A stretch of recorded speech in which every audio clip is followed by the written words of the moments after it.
everybody, and welcome back to Mythgard. This is the Mythgard Academy.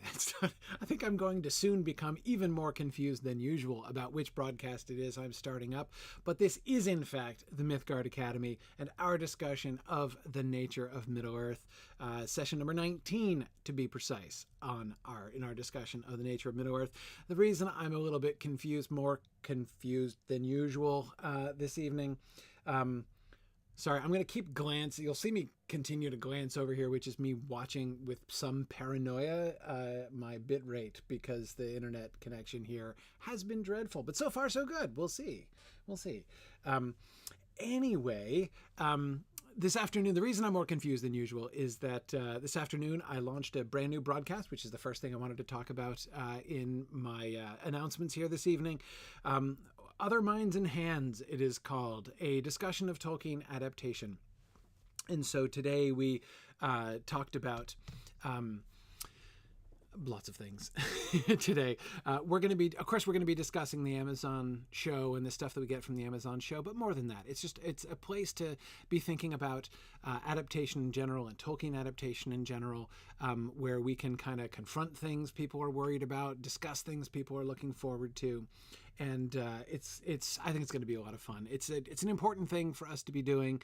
In large part, it's kind of it was clear to me over this past weekend that there was a real need for this kind of discussion, to have a place where people can come for it to be safe, to discuss these things without anybody yelling at anybody else. Not sure we totally succeeded in the not yelling department, but it was fine. I thought on the whole it went fine. Anyway, it was good, and I think we'll get better as we move forward. So anyway, that was the first thing. That's going to happen on Wednesday afternoons. So 6 hours before the beginning of this broadcast, at 4 p.m. Eastern time, is when Other Minds and Hands is going to be happening on a more or less weekly basis. That is, when I'm home weekly, it'll be happening. And I had a great time. Looking forward to our next session, where we'll have a couple guests on, and it'll be good. Well, my co-host should be there, who wasn't able to be there today, and a guest too. So anyway, it is much more. It was fun. It was fun, and I'm looking forward to continuing that. I also wanted to remind folks about our moots that are coming up: Tex Moot and Sunshine Moot in Austin, Texas, and in Florida, respectively. We have those coming up on the 29th of March for Tex Moot, and the 2nd of April for Sunshine Moot. And I am so looking forward to going to Texas and Florida and seeing what's happening there. Did I say 26th? I said the wrong thing. Thank you, Chad. 26th of March. 26th of March and the 2nd of April. Yeah, the 29th of March is like a Monday or something, right? That wouldn't really do it all, would it? Yeah, they're both on Saturdays, so you can check my dates. 26th of March and the 2nd of April. And I think it's going to be cool. Anyhow, there we are. So, I'm gonna. People are asking about is the recording from today going to be posted? Yeah, but it's complicated by the fact that, again, my internet was failing today in a big way. So I'm gonna have to upload stuff. Yes, but it's gonna take a little bit. We have to sort it out, and I will sort it out after this. This is the first time, actually, I'm sitting down on my computer since I stopped the previous broadcast and dashed off to go pick up my son. So we'll sort it out. We'll sort it out. Anyway, there we are. It is going to go out to my Tolkien Professor podcast feed, as well as where we're going to be pushing the audio for that. But yeah. I don't know. Yeah, there are definitely some trolls at work in my internet service provider, for sure. Like, I don't know. I feel like I'm being systematically undermined here. But we'll overcome. It'll all be good.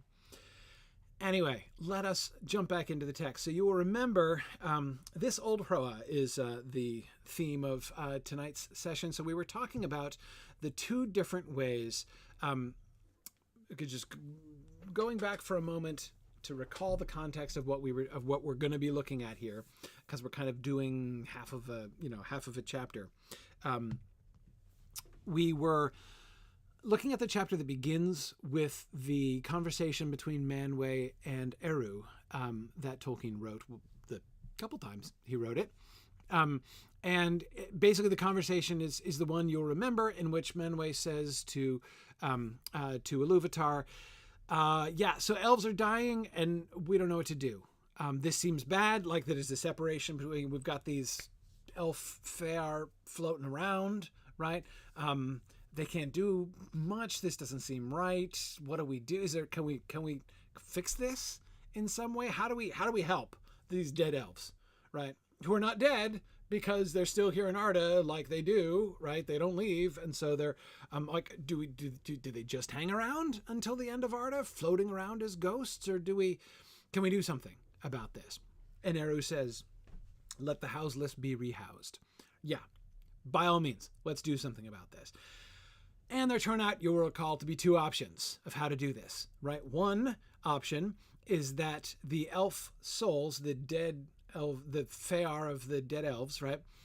These Fear who have lost their bodies can get reborn as babies again, right? Can be put back into the birth queue, as it were, and come out again. And that's what we talked about last time. We looked at Tolkien's analysis of this. On the one hand, he loved this idea.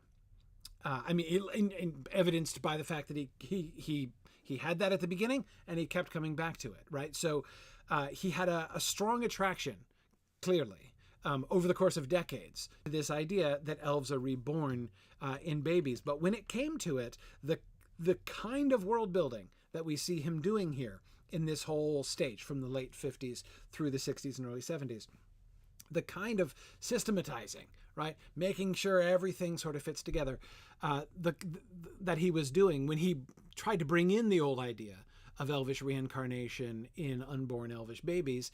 When he tried to bring that in, he was like, yeah, this doesn't work. This doesn't work on several different ways. And you'll remember the bullet list that he gave of sort of problems that he had, right?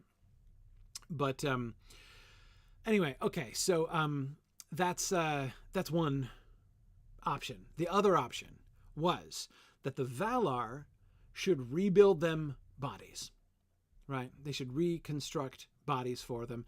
And the fundamental concept behind this was that the Fear retain the spirits of the elves, right? The Fear retain the blueprint of their bodies, because the body and the spirit, they are destined for each other, right? And not just any old body, that body, right? When an elf is born, the body that they're in and the spirit that they have are bound together, right? Those two things are importantly linked.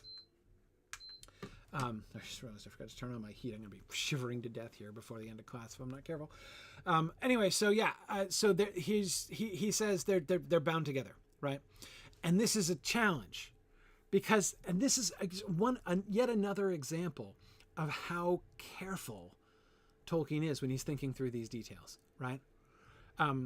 It would have been so easy just to wave his hand and say, yeah, so the blueprints are there in their minds, right? In their Fear. So I got to just follow the directions, build them another body. How hard can it be? Come on, right? Are you Valar or what? Right? You build mountains, you build constellations, you design, single-celled organisms. You can handle this, right? Here's the instructions, follow the instructions and make a body, right? Make them a new body. But he's very careful and so he sits down and starts thinking very carefully about what's involved in that. And this is what gets us into metaphysics. The instructions about how to the instructions of how to there we go. Sorry. I just realized I'm making mistakes all over the place. No, I think I got things. All right. Okay, great. Yeah, so it's more complicated than it sounds, right? Do the Valar have the ability to do this? Yes, they do. But what does it mean? So let's go back. We were in the middle of this first section, which is one of the footnotes that he wrote. And I'll start reading it again at the beginning, and you'll recall we began the discussion of this last time. And just notice how essentially his response to like, okay, but how do the Valar go about building a body for them? Right? His answer to that starts with, in the beginning, there was matter. Right? It's like, okay, we're going way back to the start here. Okay, fine. All right, let's do it. Okay. But the lore masters tell us that they may be in themselves not wholly and exactly equivalent. That is the stuff, right? So, okay, some of the lore masters hold that the substance of Arda, or indeed of all Ea, was in the beginning one thing, the Erma, so matter, right? But not since the beginning has it remained one and the same, alike and equivalent in all times and places. So if we did begin with just like, if Eru brings into being matter at the start, like generic matter, right? But then something happens. That's just step one. And it's very swiftly followed by step two, right? Which is differentiating the matter, right? In the first shapings, this primary substance, or Erma, became varied and divided into many secondary materials, or nasi, which have within themselves various patterns whereby they differ one from another inwardly and outwardly have different virtues and effects. So these are things that we might call elements or compounds, or not to use modern chemical vocabulary. At the least, we would call these things different. I want to be careful. Substances is the word I was going to say, but we have to be careful. That's an important word, especially if you're Thomas Aquinas or somebody who reads him, which Tolkien was. So we've got to be careful there. Okay. Materials. You could say materials, I guess, right? But we're talking about, you got matter as well, and now we have water and air and different kinds of rocks and metals and other stuff, right? At the very least, we have elements, right? But probably other stuff as well. And these things have different patterns, right? These secondary materials have different have within themselves various patterns. What is it that makes rock, right? If you've got a piece of quartz, right? You've got a quartz crystal in one hand, and you've got a cup of water in the other hand, right? You've got Erma in both hands, right? You got matter. There's stuff in both hands, right? But there's a difference between this piece of Erma in the one hand and this piece of Erma cupped in your other hand, right? One is quartz, one is what we call quartz, and one is what we call water. How can you tell the difference? Well, in two different ways, right? On the one hand, they're going to have different virtues and effects. That's the thing you're going to notice right away. Remember, a virtue just means a power, an ability to do things. So, for instance, like water has, viscosity, like it's liquid. It's liquid at room temperature, right? So it like will run away from you if you're not careful, whereas the quartz more or less stays put, right? Crystalline structure. That's an example of the different virtue of it. It has different effects, right? Like, take each thing in each hand and chuck it at somebody's face, and you'll notice, I don't recommend it, you'll notice that it has a different effect, each one of them, right? Different effect of the crystal of quartz hitting somebody in the face and cup of water hitting somebody in the face. Different virtues and effects they have. But notice that he begins by saying they have within themselves various patterns. That's an explanation of why, right? The observation of their outward virtues and effects, that's an observation of them from the outside, right? That's merely stating what can be seen to be by observation. We can see that quartz has these qualities and water has these other qualities, right? But the patterns, that's how he's talking about the internal, like why it is. Why is it that water is the way it is and quartz is the way? Both are matter, right? Again, to use our quasi-modern, again, modern except not totally modern, at least as modern as most of us have caught up with modern day physics. Like they're both made up of electrons and protons assorted in various ways, right? But at the end of the day, they have different patterns, right? And it's those patterns which cause them to have different virtues and effect, which in fact cause them to be different materials, different nasi, right? So it's the reorganization of the erma, the assigning of these new patterns to them, which makes them secondary materials.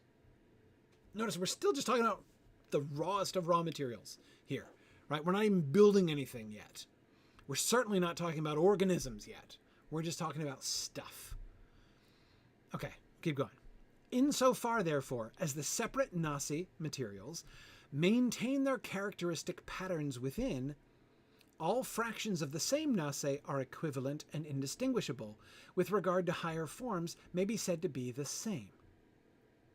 Okay, so so do you see what he's saying here?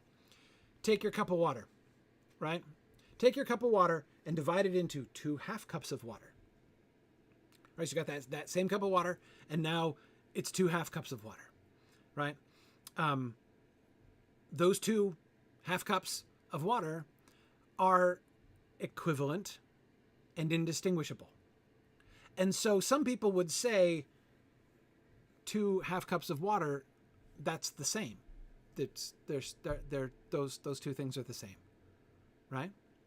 But, he says, the Valar, through or by whom these variations were effected, it's caused to be, effected, not affected, not impacted, right, or altered or something. Effected means caused to be, right? But the Valar, through or by whom these variations were effected as the first step in the production of the riches of Ea, and who therefore have full knowledge of the nasi and their combinations, report that there are minute variations of pattern within one nasi. Okay, so the Valar are experts on nasi, secondary materials. Why? They invented them. Notice we get this little glimpse here into how creation worked, right?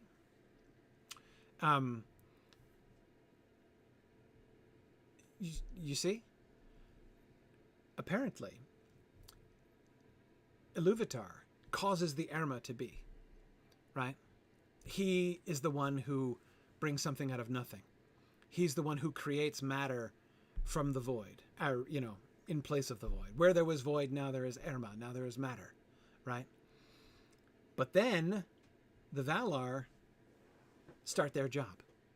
And imposing the patterns upon particular bits of Erma in order to make them into different secondary materials, that's what they did. They were the ones through or by whom these variations were affected as the first step in the production of the riches of Ea. So again, when we see in the Ainulindale, Iluvatar saying,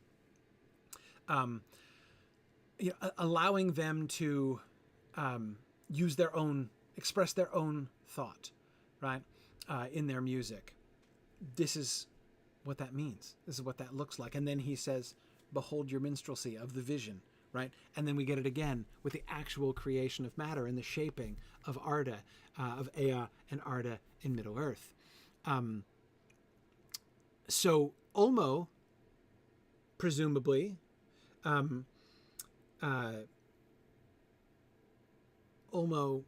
invented water. Like that's his bag, right? He invented the pattern that we call H2O, right? And he's the one who imposed that pattern upon. He doesn't say that here, right? I'm combining what he's saying here with what we see in the Ainulindale, right? And what Ulmo says in the Ainulindale. But that's how it seems to be working. That kind of thing seems to be how what we're talking about here. But notice, when you ask the Valar, who are experts, who know more about nasi than anybody else because they invented them, they're the ones who imposed these patterns, what do they tell you? When you say, hey Ulmo, I got 2 half cups of water here, right? This is the same, right? These this water, that water, it's the same, right? Same amount, same substance, two identical cups of water, Olmo. What's Olmo going to tell you? They report, the Valar, he says, report that there are minute variations of pattern within one nase. It's not uniform. Not all water is the same, apparently. These are very rare, and their origins or purposes the Valar have not disclosed. Yet it can thus happen that in comparing a quantity of one nase with another equal quantity of the same nase, the subtle in skill may find that the one quantity contains unektar, the smallest quantities possible in which the interior pattern that distinguishes it from other nasi is exhibited, varying somewhat from the norm. So unektar, so this is that's what he's defining in the parentheses there. An unektar is the smallest quantity possible in which the interior pattern that distinguishes it from other nasi is exhibited. So again, in our vocabulary, we would call that a molecule or an atom, right? Depending on if it's a compound or an element, right? That's what he's talking about. The smallest in which that pattern, you can tell it's water, right? If you split it down too far, it doesn't even look like water anymore. Now you're just getting into the raw materials of the raw materials, right? You're like, splitting atoms and that kind of thing, right? We're not talking about quarks. We're talking about molecules, essentially, right? And when you look all the way down at the individual unektar, these tiniest, the smallest possible quantity, and when you look at it, unektar by that's a plural. I don't know what the singular is. Uneta? I'm not sure. Somebody who knows more Quenya than I, which is Lobar, should tell me what the singular of that is, because I think that's plural. Anyway, okay. When you study, so Olmo, we show Olmo our 2.5 cups of water, right? And he looks at our 2.5 cups of water and says, you know what? If you look at the cup of water on the left, molecule by molecule, what you'll notice is that there's like 2 molecules in the left-hand cup, which are not actually identical to the rest of them. There aren't any in the right-hand cup. The ones on the right hand they're all normal, right? But there's 2 that are a little different. There's some odd. There's a variation in those. Why? We don't know. The Valar haven't disclosed that. What is the origin of those variations? And what's the purpose of those variations? It's not been disclosed, right? We don't know.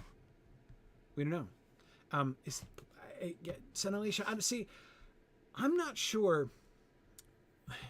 One always has to be careful in assuming that Tolkien knows nothing about science, because he doesn't know nothing about science. And of course, it was, it's been pointed out by many scholars over the years that the whole kind of like academic and intellectual climate at Oxford, especially at the time when Tolkien was there were a lot of, symposia and opportunities for faculty of other colleges to talk, like basically a lot of things that he would have been able to be exposed to, a lot of things that other colleagues in other departments were thinking about and talking about, including his scientific colleagues. So it's never safe to assume that Tolkien is ignorant about anything that was kind of in the air, at the time, so like in the, 40s and 50s or whatever. But anyway, yes, and Mr. Dennis, you were right. Yes, Michael, I agree that he's reminding us that the new sun-centric story. Remember, he's ditched the flat Earth. Why did he ditch the flat Earth? Why did he make the sun and moon there? Why have we lost, the last fruit of Telperion the last fruit of Laurelin and the last blossom of Telperion? Why have we lost that? Whole myth, right? He's jettisoned that. Why? To gain what did he jettison it? To gain compatibility with modern science is what that's that is the prize for which he has sold the flat earth and the last fruit of Laurelin, right? And not all of us think that it was a purchase that was worth the price, but he's made that transaction at this point. So, Michael, I agree. That's important. It's important to remember that there is a sense in which this version of the whole Silmarillion project, right, has, well, I can't say at its root, but pretty near square one, that premise of this needs to be reconciled with modern science, right? Yeah. Anyway, yeah. Okay. So I agree. That's important. Yeah. Now, Michael Basile is saying clearly this suggests that Tolkien is saying that elves know about isotopes. Michael, I'm not surprised. Michael's saying yet another data point in favor of the Legendarium was written as science fiction hypothesis. I hear you. Mike did an awesome presentation at Myth Moot. Was it last year? Year before? I think it was the year before, wasn't it, Michael? Where he was, showing that. In fact, Michael, I was quasi-quoting you. I wasn't exactly quoting you, but I was alluding to you in one of my broadcasts the other day. They all run together now.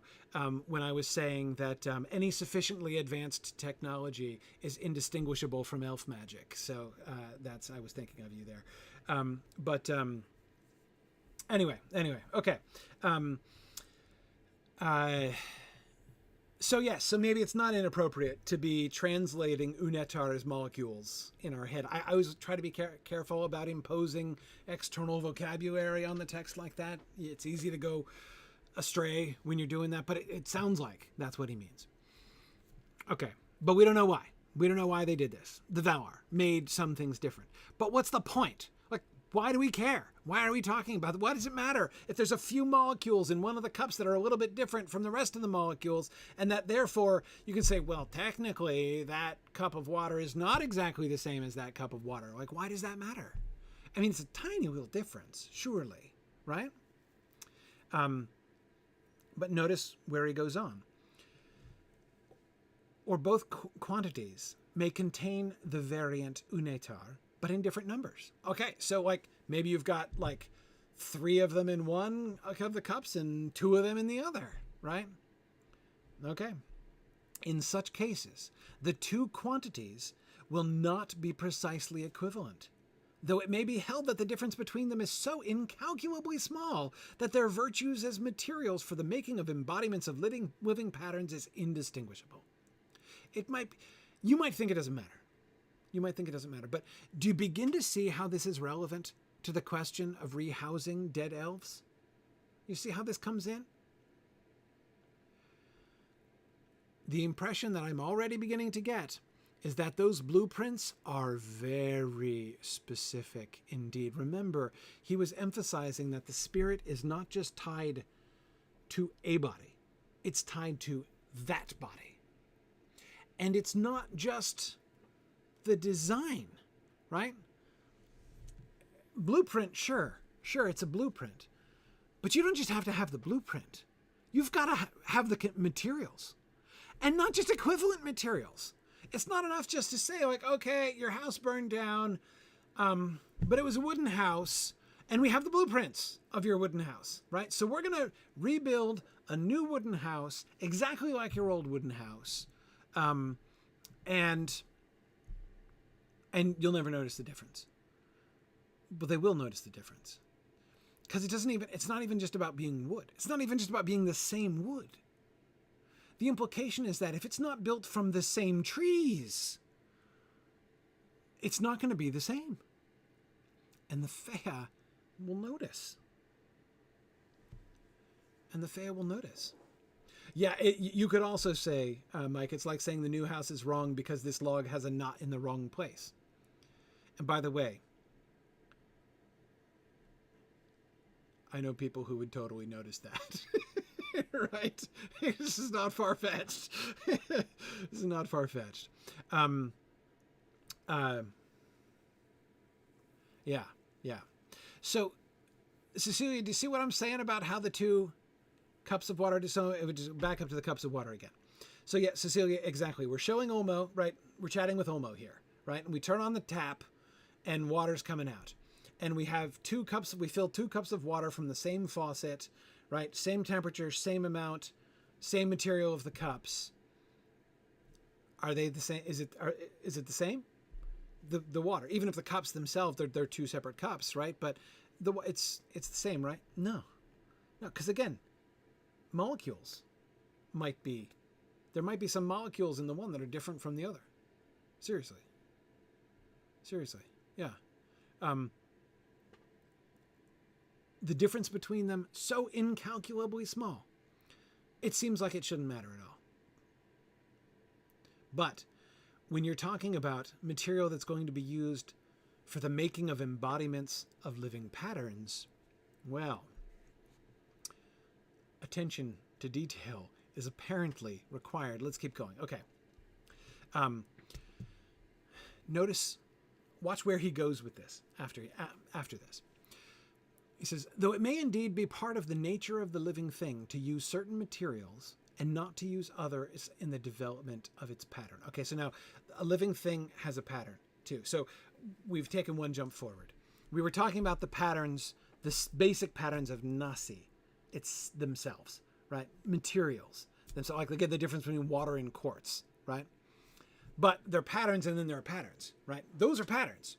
The difference between water and quartz, they have different patterns, right? But then you take those patterns and you make patterns out of them, right? You take these elements, these substances, these materials, and you combine them together according to another pattern, and what do you get? Bodies, right? A body, a living creature, has a body, and that body has a pattern, right? Very, very complex, very, very detailed pattern, integrating all of these different materials together, right? And it may be part of the nature of the living thing to use certain materials and not to use others in the development of its pattern, right? So it's incorporating stuff, and this makes all kinds of sense, right? What happens if you swallow that lump of quartz, assuming it's small enough, right? You swallow that lump of quartz. Is your body going to incorporate that? Are you going to now have crystalline structure? No, you're just going to poop it out the other end, right? Your body is not going to use that material in the development of its pattern. Not interested, right? Some materials will be incorporated, are part of the pattern. Some of them are not, right? Okay, fine.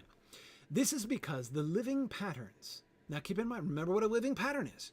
A living pattern means that's the blueprint, right? The shape of a thing, not just its outer shape, right? But the whole plan for how you put substances together, the whole formula and blueprint of a living creature, right? This is because the living patterns, though conceived, as it were, outside Ea, were destined to be realized within Ea, having respect to the qualities of the Erma and Nasi of Ea, and therefore select, not by will or awareness of their own good, but by the nature of the unfolding pattern, which is to seek realization as near to its primal and unconditioned form as possible, those materials by which they may be best realized. Okay, do you get that? Let's do that again. His sentences, whenever Tolkien is talking about really complicated things, his sentences get really long. I totally sympathize. I do that myself. But this is why, like, his sentence structure and on fairy stories is like massive. But anyway, okay. So the living patterns are conceived outside of Ea. They don't just happen, right? Those are imposed. So somebody thought of a dandelion, right? Dandelion was made. That pattern of living creature was conceived outside Ea, but it's going to be realized inside Ea. That is, you're going to actually have dandelions growing out of the ground, right? So since you're going to have actual physical dandelions growing inside Ea, according to the pattern of dandelion that's been established outside of Ea, right? The idea, the concept of dandelion, right? We drew up the blueprint, right? On the celestial drawing board, right? But now it's time to implement Operation Dandelion within Ea, right? And what do we see? We see that as the dandelion grows, it selects those materials by which it may be best realized. Again, it won't, some things it won't take in. Like you're not going to find a dandelion which just was like, I'm gonna incorporate crystalline, like quartz structure into my, like, and you just like, oh look, that dandelion growing over there seems to be made of quartz. Like, it's not going to happen, right? Dandelions they're all going to be the same, and they're going to be made of the same kind of stuff, because they're all growing according to that same pattern. So the pattern chooses, the pattern selects. Notice he puts the word select in quotation marks.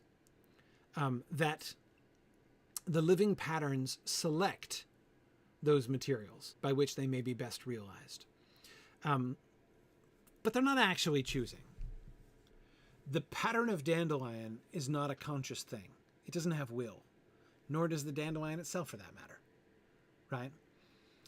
So it's selecting, not, he specifies, by will or awareness of their own good, right? The dandelion is not like, no, I mustn't partake of that quartz because it's not good for me, right? I'm going to be a good dandelion.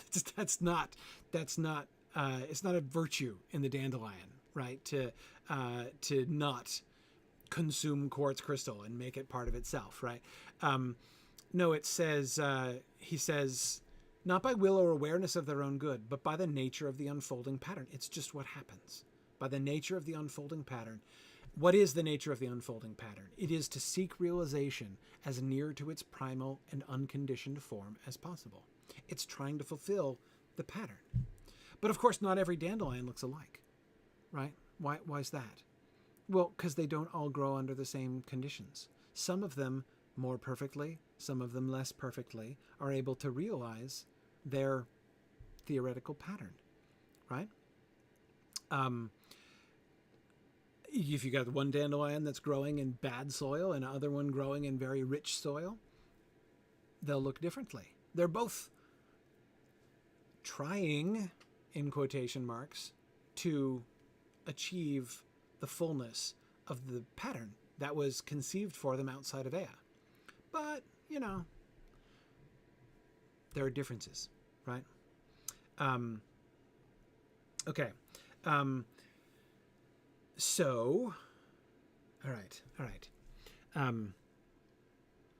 And thank you for being patient as I work really slowly through this stuff, because I'm trying to make sure I'm following carefully. See what I'm noticing? I didn't really notice this when I was reading it before, but do you see what philosopher is Tolkien doing business with here? Can you hear a certain Greek lurking in the background behind this? Because I think I do hear a certain Greek in the background. Yeah, I'm hearing Plato also, Michael. Plato's idea of forms, right? So Plato's idea was that, sorry, that's a funny word to use. There are these things that are called ideas or forms, right? That there is like the form of the dandelion that exists outside of, exists outside of the physical world, right? And that all actual dandelions are only shadows of the form of dandelion that exists out there, right? We can see him applying a similar kind of idea, right? Once again, it's all in Plato, I was saying last time, and we see it's kind of all in Plato again. This idea of the living pattern being conceived outside of Ea and then realized within Ea. It's not identical to the Platonic idea, but it has a lot of connection to it, I think, anyway. Okay. And yes, Jocelyn, I've been thinking of Watership Down too the whole time I've been talking about dandelions. So that's one of the bonuses, right, of that particular metaphor I arbitrarily chose.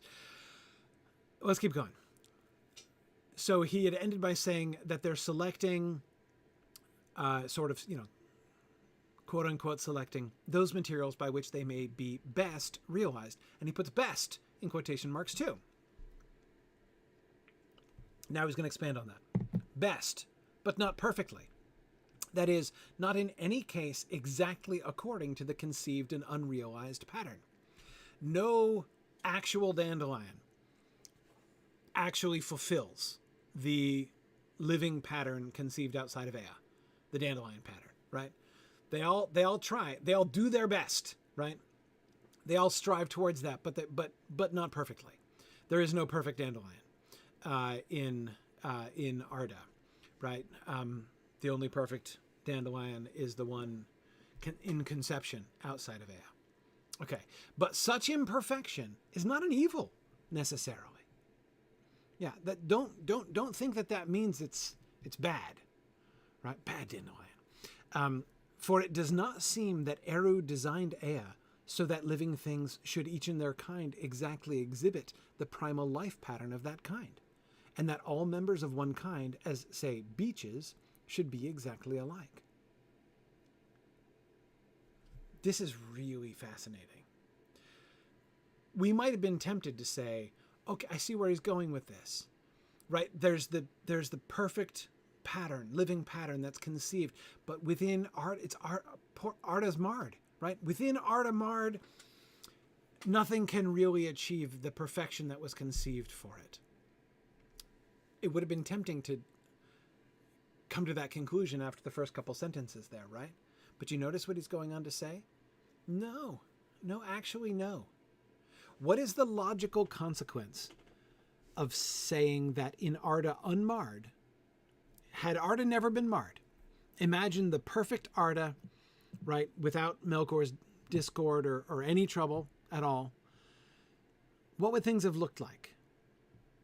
Say beech trees. We can shift from dandelions to beech trees because that's Tolkien's metaphor here, or his illustration. If you had a world in which every example of the beech tree perfectly lived up to, right, grew perfectly into the ideal beech tree, if they all matched the pattern perfectly, what would you have? What would you have? What would you have if every dandelion was perfect and every beech was perfect? Exactly, Mary. They would be precisely like clones. It means that every beech tree in the world would be identical to every other beech tree. Exactly identical. Every dandelion, exactly the same as every other dandelion. Because they all have the same pattern. And Tolkien here suggests that imperfection, the imperfection that we see, is not an evil. It's not necessarily an evil. Sometimes, of course, it can result from evil, potentially, right? Arda, the marring of Arda is going to have an impact, certainly, on how well living things are able to grow up to fulfill their living patterns, right? But the imperfection is not necessarily an evil. It does not seem that Eru designed Ea so that living things should each in their kind exactly exhibit the primal life pattern of that kind. It is not at all obvious that he wanted that. Infinite variation happens because of the imperfection of the growth, because the conditions under which the two dandelions are growing are not identical. Maybe they're both good. It doesn't have to be evil. It doesn't have to be marred, right? They're just different, right? Both under great circumstances, but maybe one is on the top of a hill where there's more wind, and the other one is at the bottom of the hill in a sheltered place where there's less wind. Are they going to be identical? They're not going to be identical because their circumstances are not exactly the same, right? So there's always going to be something that's going to introduce variation. introduce in this theoretical sense imperfection, not quite reaching the living pattern, the shape of the living pattern. Okay, all right. I think I'm with him already so far, but now let's keep going. Rather, his design is more akin to the art of the incarnate. It's more like how Elvish and human artists operate, in which the pattern conceived may be endlessly varied in individual examples, and according to the chances of materials and conditions in Arda. You can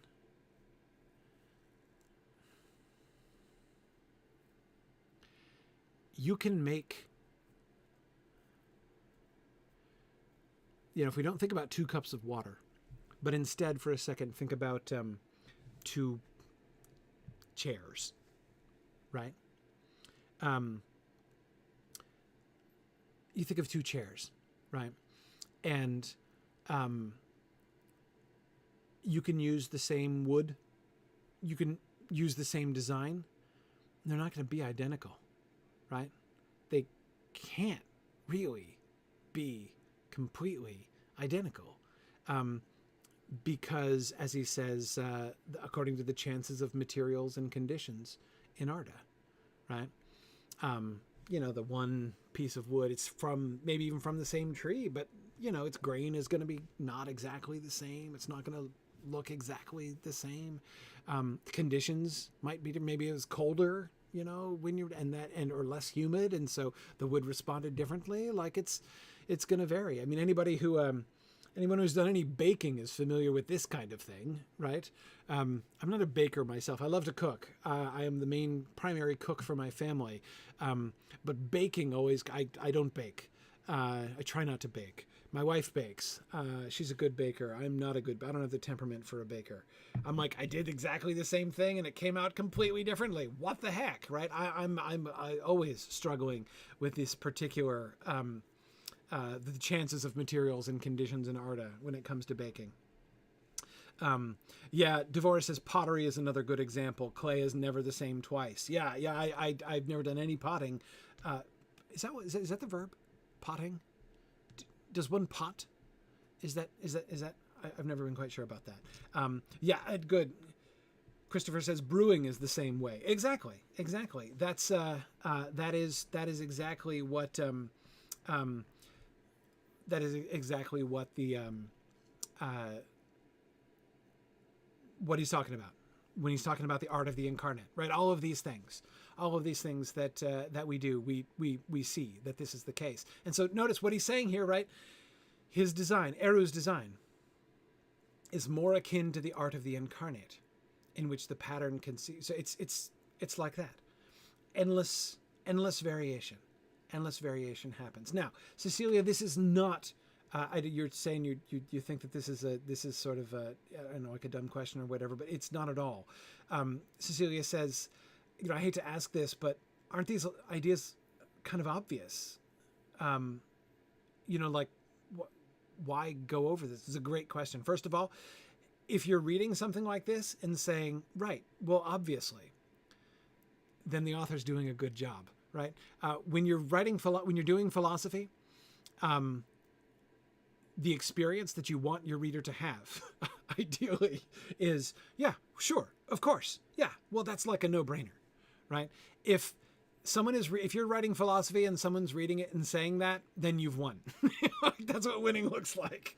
But no, what he's doing is going back to these basic premises. He is indeed stating things which are not at all shocking.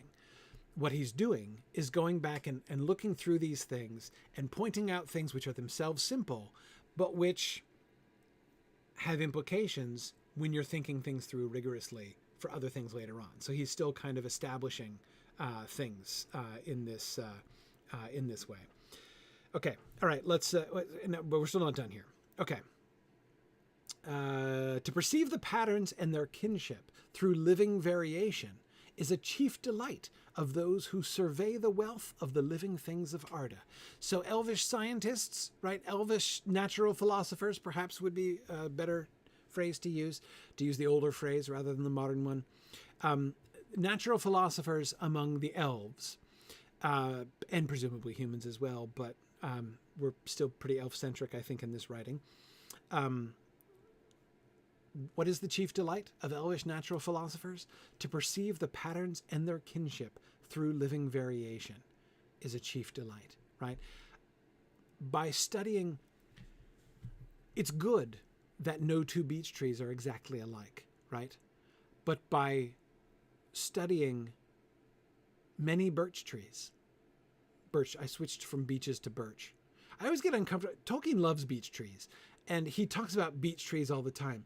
But I'm very self-conscious about talking about beech trees because, unlike Tolkien, I'm working in an audio environment, and he was working in a written environment. And when I say the word beeches, I always feel like everybody is picturing a strip of sand next to the ocean. So I'm always feeling self-conscious about using the beach as an example for this reason. It is true, beech trees are pretty majestic in England. I'm not like saying I can't understand why Tolkien did love beech trees so much. I'm just saying it makes it hard on me when I'm reading it aloud and talking about it. Anyway, sorry, that's enough complaining for me. Yeah, why couldn't it be the larch, Christopher? Exactly, the larch. And Mike and Christopher are both thinking of that same thing. But anyway, okay. Anyway, so Elvish natural philosophers go around studying beech trees. Why? Because by looking at many beech trees, which are none of them identical, but all of them following or trying to follow the same pattern, right? By looking at lots of them, you can begin to perceive and to understand the living pattern itself. You can begin to understand what beech trees are like supposed to be, right? And you can then begin to understand, to like have a closer relationship with that beech tree. Because by looking at it, once you have a sense of what like the shape of beech tree, the pattern, the living pattern that is the beech tree, right? When you begin to get a sense of that, then any individual beech tree is going to be different, but you're going to be able to begin to see how, what it tells, like to get to know that beech tree. Why is this beech tree shorter than the other beech trees? Or why is it wider than the other beech trees? Who knows, right? Anyway, it's this is perceiving the patterns and their kinship through living variation is a chief delight of those who survey the wealth of the living things of Arda. I think I can understand that. Neither is there a fast distinction between kinds and the variations of individuals. So that is like, we're talking about the difference between a beech tree and an oak tree, and between one oak tree and another oak tree. He says there's not a fast distinction there. Each tree is an individual. So you've got 3 trees, right? 2 oaks and 1 birch. Okay, I just did birch again. I don't care. I'm sticking with it. 2 oaks and 1 birch, right? They're going to be similarities you're going to see in all 3. They're going to be differences, right? They don't draw a fast. They're less interested in species the way that we tend to we care a lot about if it's a species, right? I think that this must mean that elves never yell at you for calling a tomato a vegetable. I think that's what this means. That's a corollary. I think that's a logical corollary to what he's saying here. But anyway, yeah, he's saying like it's because the difference between the 2 oak trees might be more revealing, more important in some way than the mere difference between the oak tree and the birch tree that are right near each other, right?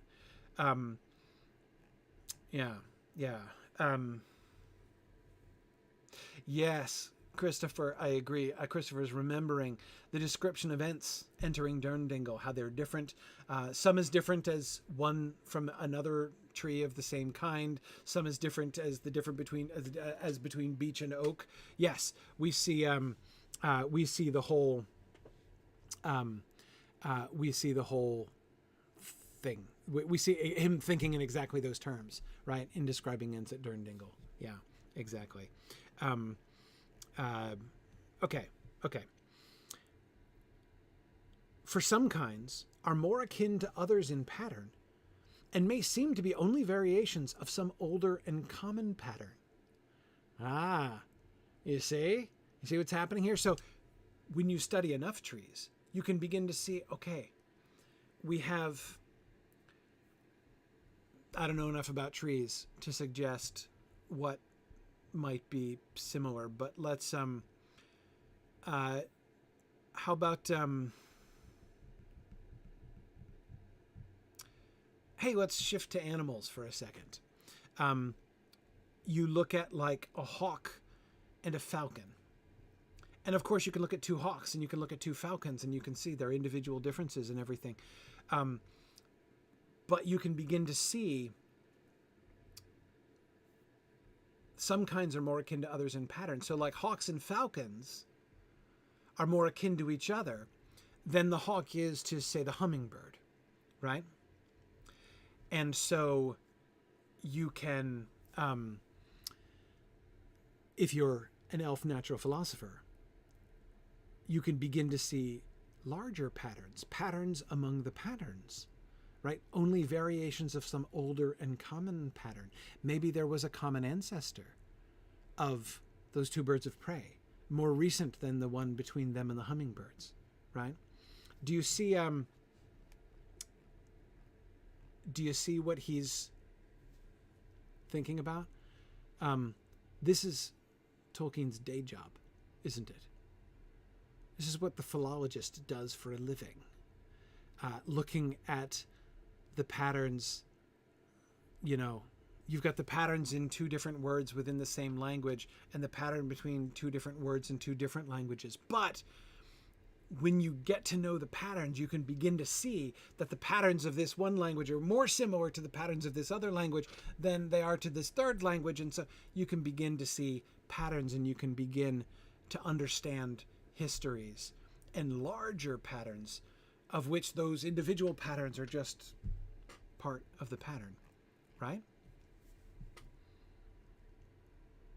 This, the Valar say, is how the variety of Arda was indeed achieved, beginning with a few patterns and varying these or blending pattern with pattern. The Valar are like, yeah, totally how we did it. Totally how we did it. We started off with a few patterns and then we were like encouraged them to vary in lots of ways, and they did vary over time. Yep, that's Tolkien's concept.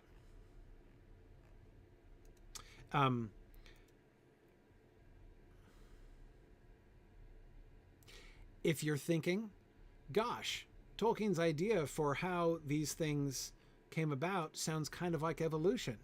Doesn't it, though? Yep, kind of does. Kind of does. Certainly has similarities. Okay. Let's keep going. In this way, therefore, living forms, not imposed, may be distinguished from those given by craftsmen. The living forms grow, but they have at all stages a true form that is nameworthy. Being part of a total shape extending over time, each instant of their existence partakes in that reality or realization.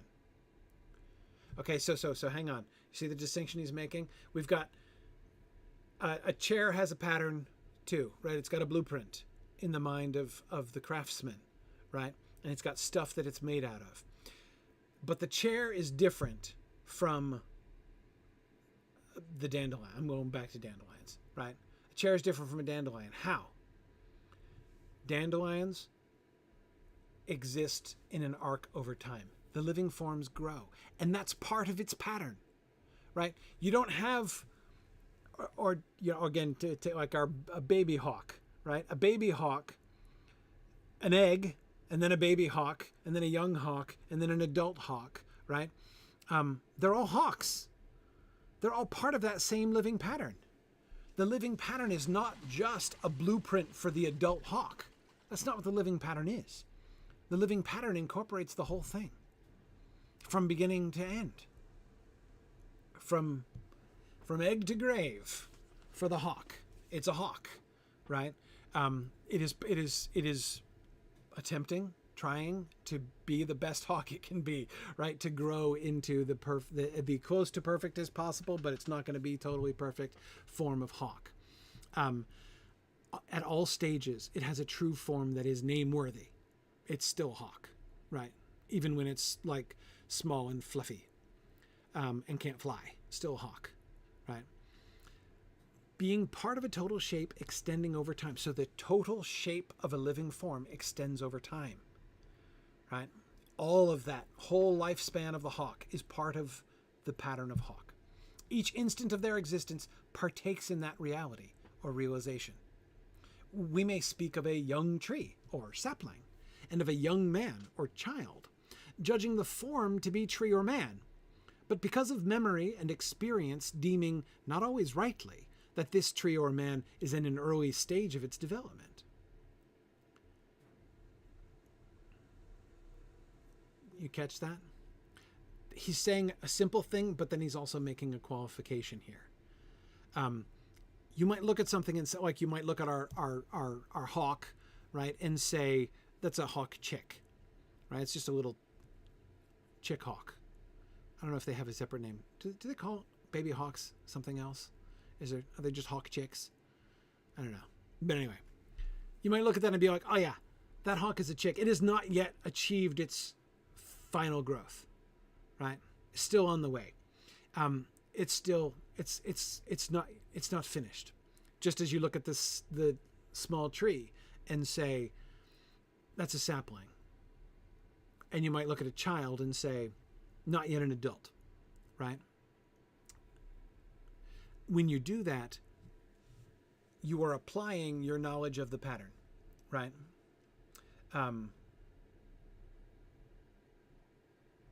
Really? A young hawk is an Eya? E-Y-A? Aya? Aya. Like an eyrie. Yeah. You live in an eyrie.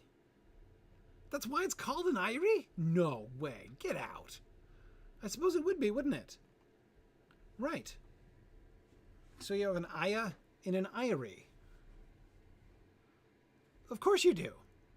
Well, how about that? I'm so glad I used that example. I learned something today. Woohoo. Okay. Blows my mind, that does. I never knew where the word eyrie comes from. Huh. Fascinating. Okay. Anyway, all right. Trying not to get distracted by this linguistic revelation I've just had. Okay. The Aya, right? You look at it, you call it an Aya. You call the young tree a sapling. You call the young human a child, right? Okay, fine. And you judge, you're like, okay, that Aya is going to become a hawk.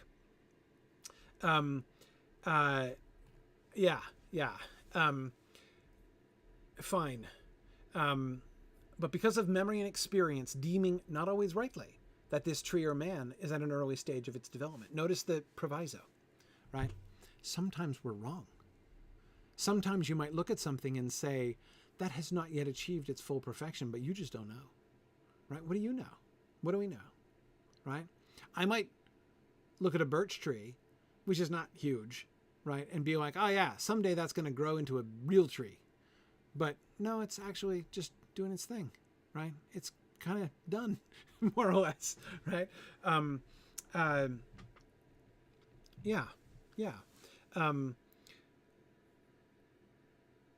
So we have to be careful. Notice this is why you study things in all their varieties, right? That's why you become an Elvish natural philosopher. But anyway, all right, let's keep going. Where was I?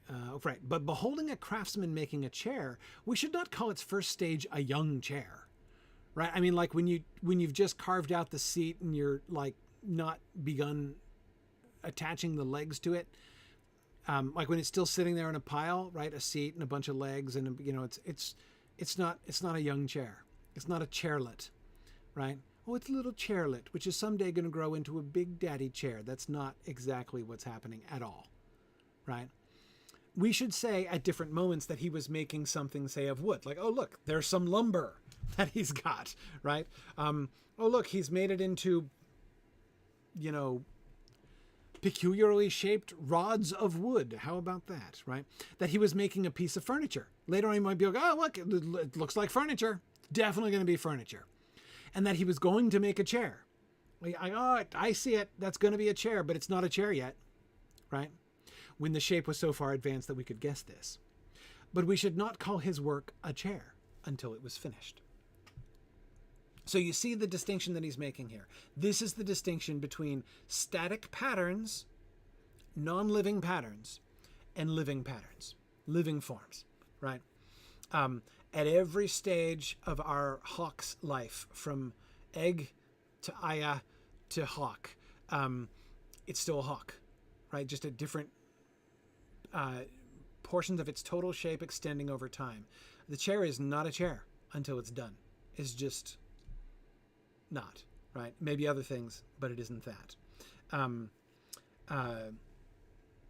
Christopher suggests that IKEA should give us cost breaks on baby chairs. Yeah. Christopher, I think IKEA is a perfect illustration of how you can't really call it a chair until it's finished and footnote and assembled correctly, right? Have any of you ever put together a piece of assemble-it-yourself furniture, which you might have guessed was a piece of furniture, but turned out not, in fact, to be an effective form of the piece of furniture that you were calling it to be? Yeah. Okay. Thus, when we speak of things named, we must distinguish three kinds. Some have a shape and being of their own, which we did not give, and would exist so even if we did not exist. These are living things, which, though we may use them, have as primary purpose to be themselves. Living things each belong to themselves, just like Goldberry tells us, right? Tom doesn't own the old forest, right? The trees, the grass, the water, it all belongs to itself. Okay, not the water. Well, maybe in Goldberry's case it would. But anyway, living things, right? If they have a shape and being of their own, which we incarnate didn't give to them, right? And would exist even if we weren't there, that's one category of thing, right? Okay. Second, some have their individuality only in the names given to them by name givers, and have only such bounds as the name givers ascribe to them. This name-giving is related to the arts of the incarnate. For either the mind of the name-giver, though no work of his hands is involved, selects from Arda a memorable shape that he might have made or might make if he had the skill or power, or he attributes that which he sees as a mountain or lake to the work of a mind that had purpose, such as one of the Valar. You see what the second kind is? The second kind is a thing which has been given a name, but it's not really a separate thing. Like a mountain, right?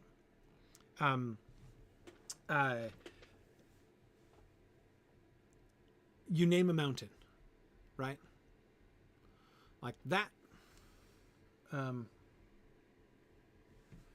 That over there. Think of which direction I'm facing. That over there is Mount Monadnock. I can't see it from my basement, but it's over there in the direction I'm pointing, right? There's a mountain. It's kind of a mountain. I'm in southern New Hampshire, and on the East Coast, it's a hill, but it's a little bit pointy, and standing all by itself, so it looks impressive.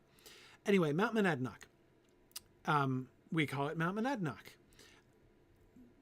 But if you ask, say, the squirrels, they're not going to care what you call it.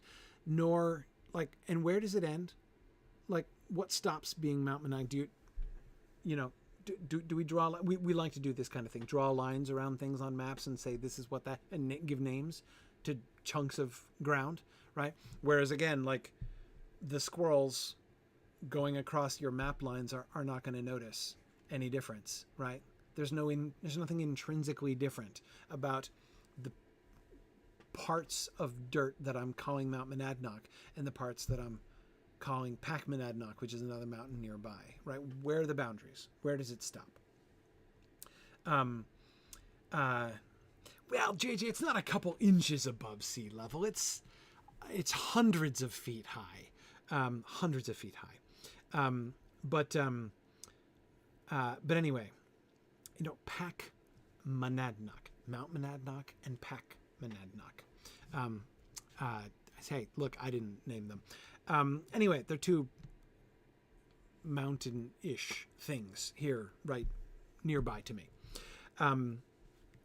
We draw lines on maps and we say this is what that is. That's the kind of naming that he's talking about here. It's a thing. Like the mountain it's a legitimate thing, right? Mount Monadnock totally exists. I didn't make it up, and I didn't make it. Nobody shaped it, right? This is not Mount Rushmore we're talking about here, right? No, that's an au naturel feature of the terrain, right? But we've made it a thing. We here in southern New Hampshire have made that a thing, right? And it's Mount Monadnock, and now I see it across the field. I was just looking at Mount Monadnock earlier this evening. Across the airfield is a really flat place where we have a little airport where my son learned to fly, and there in the background, Mount Monadnock looks very beautiful at sunset. And I'm like, look, there's Mount Monadnock, right? It's a thing. I didn't make it. Nobody made it, but we named it, and we thought of it as a thing, right? This name giving, it's like the arts of the incarnate. We're kind of making it up, but it kind of legit exists, right? Yeah. Brando, the man in the mountain. Too soon, man. Too soon. Still too soon. As a New Hampshire citizen, I totally have like a flashbulb memory of when I first heard about the old man in the mountain. But anyway, never mind. Okay. Still a matter for tears and not yet for song for me. Anyway, okay. Well, let's keep going. So that's the second time. The first kind of thing is a living thing, which is a thing all on its own, right? The second kind of thing is a thing which exists on its own. I mean, it is independent, but we have given it we've given it an identity, right? We've made it into, I mean, it was a thing, but we've made it into a thing, if you see what I mean, right? The third kind, have shapes given to them by incarnate minds with purposes belonging to the minds and not to the materials, right? That mountain in South Dakota, it is South Dakota, isn't it? Totally did not have the intention of forming George Washington's face, right? Mount Rushmore. That was not part of its plan. That was a plan imposed upon it by an artist, by an incarnate mind, right? That's the third kind of thing. For purposes belonging to the minds and not to the materials, right? Okay, so you've got a thing actually shaped and formed by an incarnates on the one hand, a thing which grows and is a living thing of its own without any help from us or permission from us. And then there's that middle ground of things which we didn't make them, but we named them and we conceptualized them in a particular way.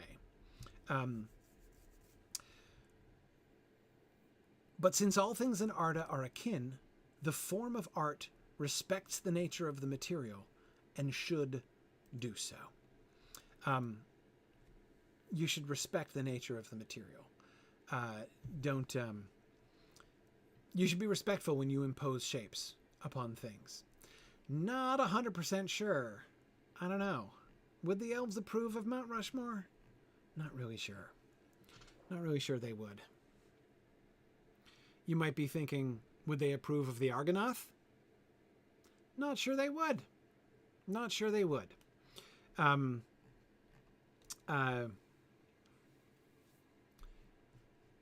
right, let's keep going. We're making progress here. What does all this have to do with anything? Let's back up and ask for a second what all this has to do with anything. This has all been preparation for talking about the rebuilding of bodies and the challenges involved in the rebuilding of bodies. Okay? Armed with all of this background contemplation about the nature of things and how they work, we shall now be fully prepared to appreciate the difficulties and challenges of rebuilding somebody's Hroa. Okay.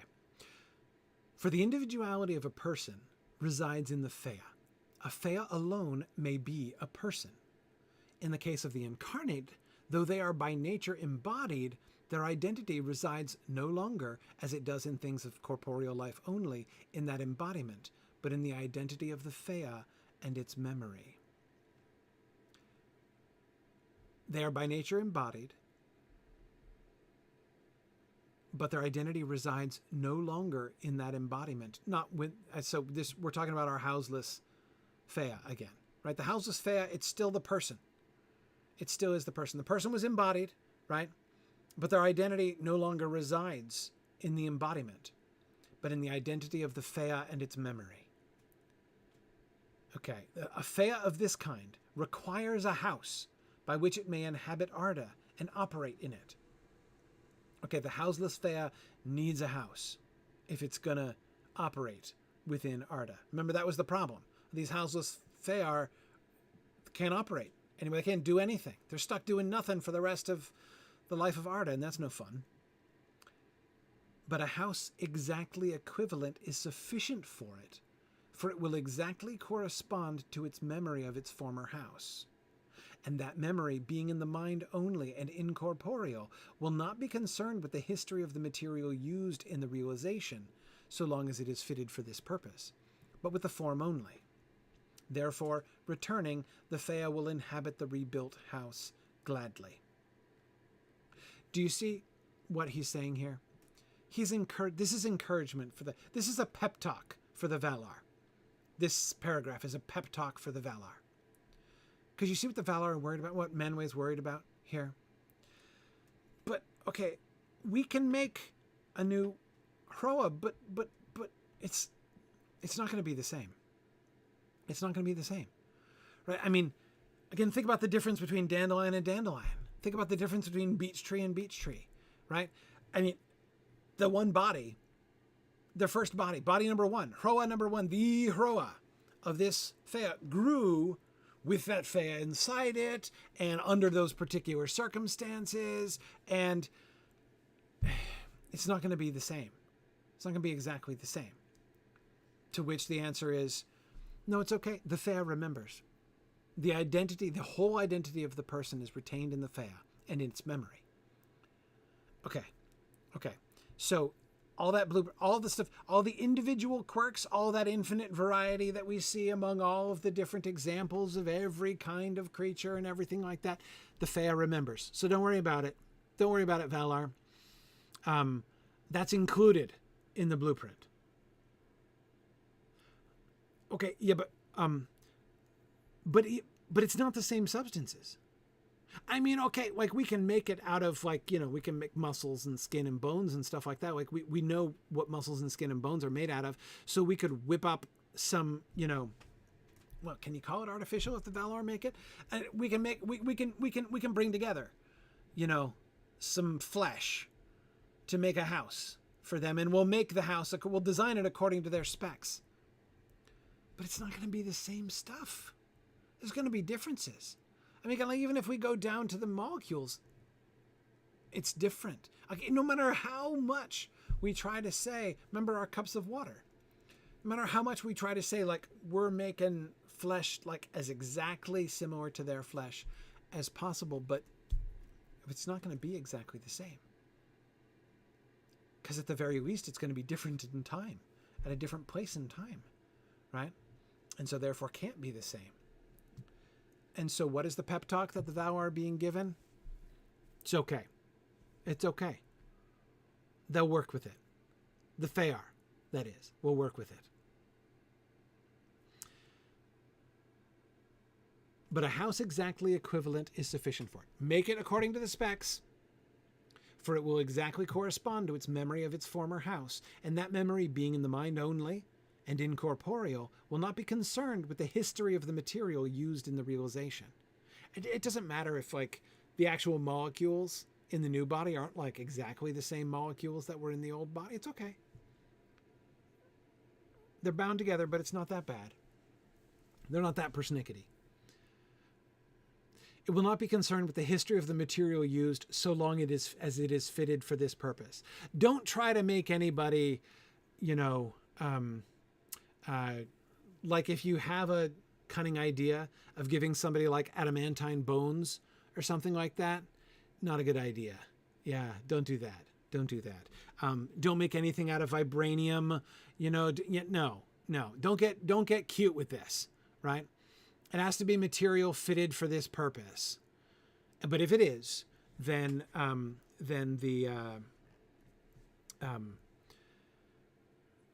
sorry for my multiple fandom references there.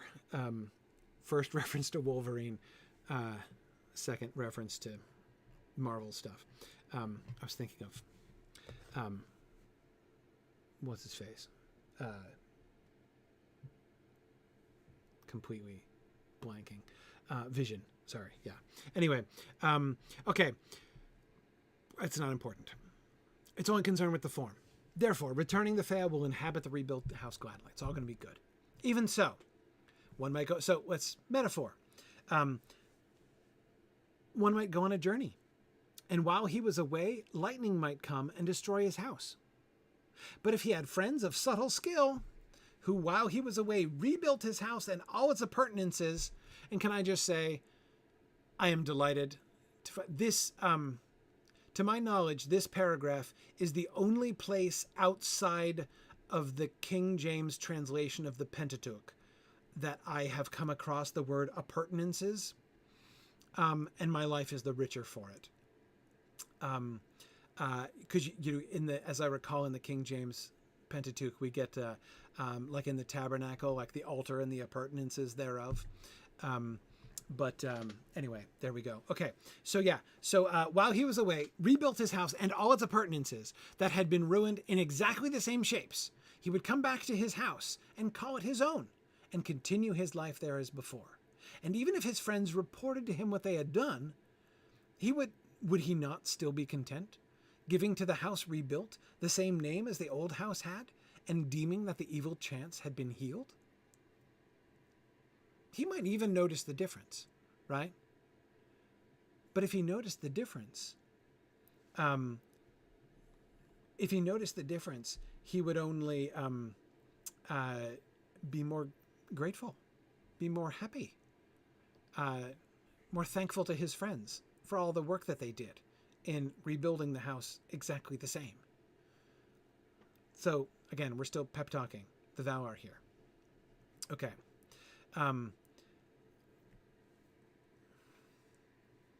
Nonetheless, one of the dead rehoused, with whatsoever regret death may bring, will remain the same person, and will inhabit and continue the life of the housing body as if no evil had befallen it. To doubt this is as if one were to doubt that a craftsman remained the same person when, just to throw out a theoretical example, after a work upon which he had labored was destroyed, he labored again with fresh material to make that work again, or to finish it. To doubt this, I'll read it again without interrupting myself. To doubt this is as if one were to doubt that a craftsman remained the same person when, after a work upon which he had labored was destroyed, he labored again with fresh material to make that work again, or to finish it. So, if you made, say, some very shiny gems, and somebody for a very good reason needed to, unlock those gems in order, perhaps it might be, to restore the life of some trees, that craftsman would remain the same person afterwards, wouldn't they? Yeah, might be.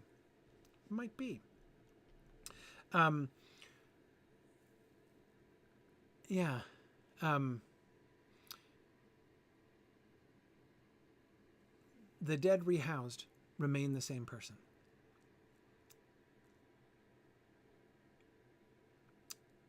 And will inhabit and continue the life of the housing body as if no evil had befallen it.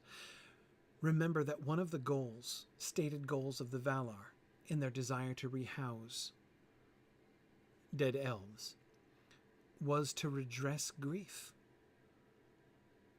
It's not right that, a married couple should be divided their entire lives, for, hundreds of millennia, right? It should not be. That should not be. That grief needs to be redressed. And so the reassurance is, it would be. It would be. Nancy, I was throwing shade at Feanor there. Nancy's saying, what would Feanor said he would break his heart. Yeah, I think I'm throwing shade because I think Feanor was being a whiny crybaby at that moment. Yes, his part of his own Fëa went out. I'm not saying he could make the Silmarils again, but would he be the same person? Yes, he would be the same person. I know that Feanor said that it would kill him if the Silmarils were broken, but I think he was wrong. I think that his saying that, we're told explicitly that his saying that is him making a bad choice. And I think that, I disbelieve Feanor. Or rather, if his heart had broken, it would be his own fault. Again, it would be a product of his choice, of his bad choice, rather than an inevitable consequence like he wants to make out. I think my opinion there. Anyway, yeah, you're right, JJ. He's just loving with reasonable dearness the work of his own hands, right? Yes, he is, isn't he? But it does seem that there are upper bounds on the quantity of dearness with which, or even quality of dearness with which one should hold the work of one's own hands.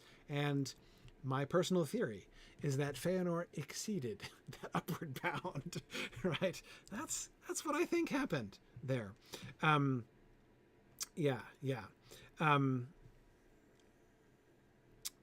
Okay. Anyway. All right. Let's keep going. Talk about the trees. For the pattern of a design extending through a period of time, which therefore at any moment before its completion envisages the future and has an energy, as it were, impelling the growth to continue the development to its end. Remember that living pattern is the whole life of the living thing over time, right? At the moment of the dissolution of its work, from whatever cause, that impulse ceases. When a living thing dies, it's over. Even if it dies premature, you may have a sapling, right? And the sapling contains within it, it is part of an overall pattern which is intended to become this enormous, majestic oak, right? But then I go through and I say, no, that little oak tree that's starting to grow out of one of the 10 billion acorns dropped on my side yard, that I missed in the fall when I was raking, and it's now rooted. I have to pull that up now because I don't actually want my lawn covered with trees, right? And so there I've just now horribly truncated, so to speak, the overall life shape of that particular oak tree, right? So at the moment of dissolution of its work, the work of that oak tree has been cruelly dissolved by my callous action, right, of uprooting it from my lawn. When that happens, the impulse ceases. It's no longer an oak tree, right? It's an oak tree when it's an acorn, it's an oak tree. When it's a sapling, it's an oak tree. When it's a tree, it's an oak tree, right? But when it's a log, it's no longer an oak tree. When it's dead, it's no longer an oak tree. That, I think, is what he's saying here. We may say, if we limit ourselves to the particular thing considered, not involving ourselves with wider or deeper matters, that it was the fate in Arda of this tree to fail of full achievement. Yes. It's the fate of this tree to fail of full achievement. Didn't even grow into a full tree. But, that's the way it was. This may become clearer if we reflect not on premature death, but on the natural death of living things of short duration. If the tree dies, having fulfilled its span, who can remake it? It was both its fate and its nature by design to live so long and no longer. Its pattern is complete and ended. It is all past and has no more future. if the tree, so like forget about the tree that I pulled up, right? As anyone from the tree's perspective would agree in an, untimely, certainly from the tree's perspective. But what if a tree just dies, right? When a tree dies of natural causes, right? It was its fate and its nature to live so long and no longer. Its pattern is complete and ended. It is all past and has no more future. Like, well, not to get too personal, but there's a ladybug right over there, which is pretty much in this state, right? I'm not bothering that ladybug, but it's going to drop dead pretty soon. It's February. It's not got long. It is fulfilled its span, and we can't remake it. We just can't. When it's gone, it's done. Remake it. Why would we remake it? Well, let's keep going. For this reason, the Valar themselves do not claim ever to remake the same tree, whether its loss be mourned or not, but only if they will to restore to the wealth of Arda a thing equivalent. When a tree dies, you gotta let it go. You can't make that tree again. This has some obvious relevance also. Maybe Fëanor would like this paragraph better than he might have liked that other paragraph. Whether its loss be mourned or not, you can plant a new tree, but you can't remake the old tree. They do not, that is the Valar, they do not undo history. They don't do it. This cannot indeed be done without the undoing of Arda, without the undoing of Ea, sorry. Therefore, it is only the elves that the Valar can, under the authority of Eru, rehouse. So just because the elves can be rehoused doesn't mean you can go being like, oh, that tree died and I loved that tree. I want to bring the tree back. No matter how much you love a particular tree, or maybe two trees. For it is their nature not to end within Arda. Those whose nature is to end within Arda, that is, to die naturally, they cannot and do not rehouse, as is seen in the case of men. Men, it's their nature to end within Arda. They cannot and do not rehouse men, mostly, under almost any circumstances. The rehoused Fëa will normally remain in Aman. Only in very exceptional cases, as Beren and Luthien, will they be transported back to Middle-earth. How, perhaps need not be made any clearer than the mode by which the Valar in physical form could go from Aman to Middle-earth. Don't ask me questions about how they cross the ocean. Hence, death in Middle-earth had much the same sort of sorrow and sunderance for elves and men. But as Andrath saw, the certainty of living again and doing things in incarnate form, if desired, made a vast difference in death as a personal terror. So, again, you've got two sets of husbands and wives, right? You got a human couple, and you got an elf couple, right?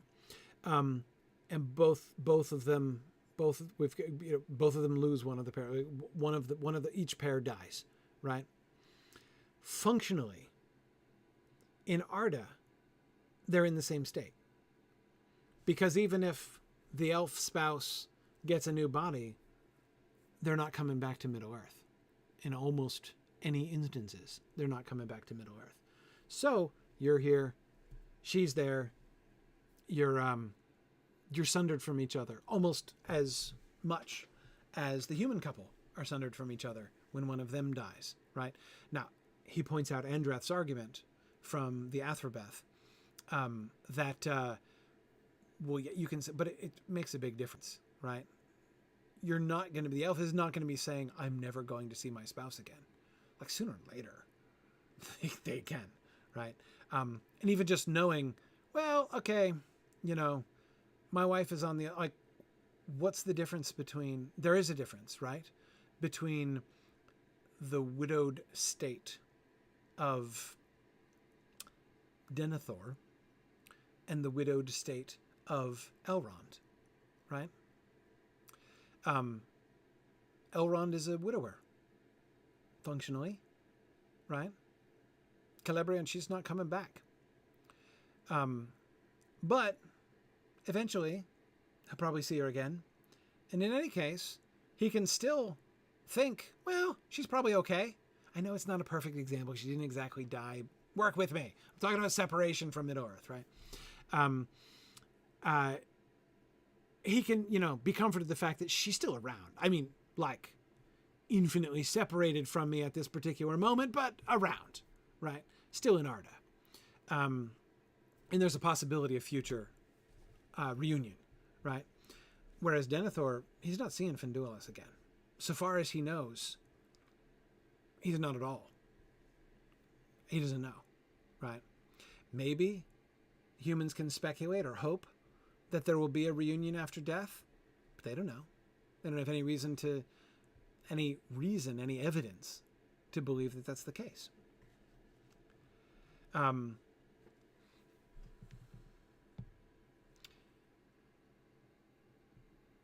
Okay.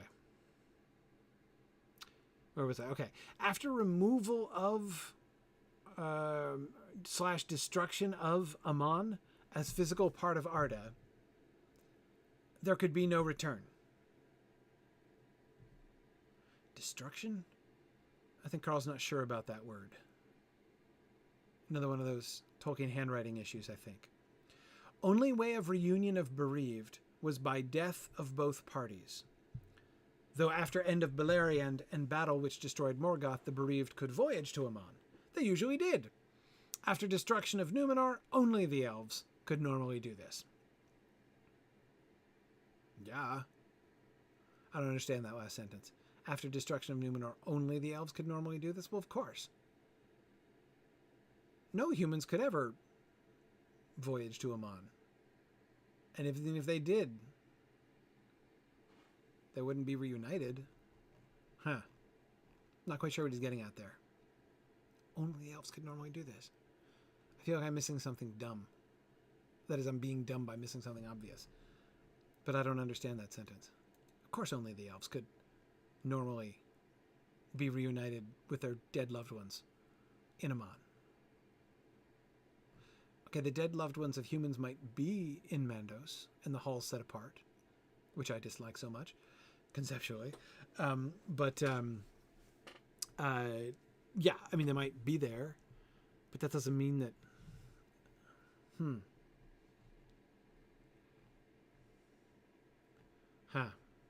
We'll see. Yeah, the removal of Amon from the world, that only the elves could go to Amon. Yeah, I know. But that was kind of always the case, wasn't it?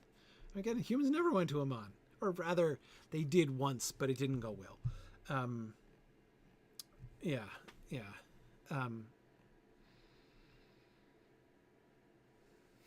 Not quite sure. Okay, we're almost there. Okay. I can see my internet service provider is telling me it's just about time to end class. You guys can probably still hear me, though. Let's keep going just a little bit. 2 slides and we're done with chapter 15, which was a doozy. Okay. Eru committed the dead of mortals also to Mandos. That had been done long before. Manway knew they would be mortal. They waited then a while. So Manway prepared for this, right? He and Mandos already had a plan in place. They built the hall set apart, lying and waiting in preparation for the coming of humans, whom they knew would eventually come, and whom they knew would be mortal and would be coming to their separate dormitory over there in Mandos. They waited then a while in recollection, that is the mortals, not Manway and Mandos. They waited then a while in recollection before going to Eru. The sojourn of, say, Frodo and Erisea, then on to Mandos, was only an extended form of this. Frodo would eventually leave the world, desiring to do so. So that the sailing on ship was equivalent to death. Well, from the Middle-earth perspective, yeah. It's a one-way trip, right? You can, if you're immortal, in a very few cases, you can go to Aman, but it's never a temporary visit, right? Yeah, never a temporary visit. Frodo would eventually leave the world desiring to do so. So he would be healed, and you can tell when his healing was complete. His healing was complete when he was ready to die peacefully and go to Mendos, and thence to Eru after that. Okay. Concerning dead dwarves. I love this. The matter of the dwarves, whose traditions, so far as they became known to elves or men, contained beliefs that appeared to allow for rebirth, may have contributed to the false notions above dealt with. But this is another matter which already has been noted in the Silmarillion. Here it may be said, however, that the reappearance at long intervals of the person of one of the dwarf fathers, in the lines of their kings, e.g. especially Durin, is not, when examined, probably one of rebirth, but of the preservation of the body of a former King Durin, say, to which at intervals his spirit would return. But the relations of the dwarves to the Valar, and especially to the Vala Aule, are, as it seems, quite different from those of elves and men. In other words, nobody knows and understands. Do a fun thought experiment with me. Imagine that in the upcoming Amazon TV series, they had said this, and before this book came out. Right? Imagine we didn't have this book. And in the upcoming Amazon series, they had said, this character is Durin the Fourth. He looks exactly like Durin the First, not because he merely resembles his ancestor, but because the body of the dead Durin the Third was cunningly preserved by the dwarves and reanimated by the returning spirit of Durin later on. And so they're like, it's Durin take 4. Imagine they had done that. They had made that particular choice in the upcoming TV series, which is apparently going to feature one of the Durins, right? Can you imagine how people would have freaked out about that? Can you imagine the tirades that would have occurred had they done that, right? Oh my gosh, but mummified dwarves being reanimated by dead spirits? Oh my goodness. I cannot even imagine the turmoil that would have been. But there it is. There it is. Mummified? Durin? I was going to say that I don't understand the preservation, how the preservation works. Like, how do they keep them on ice? Right? How do they, is it cryogenics? Do they, what? I don't know.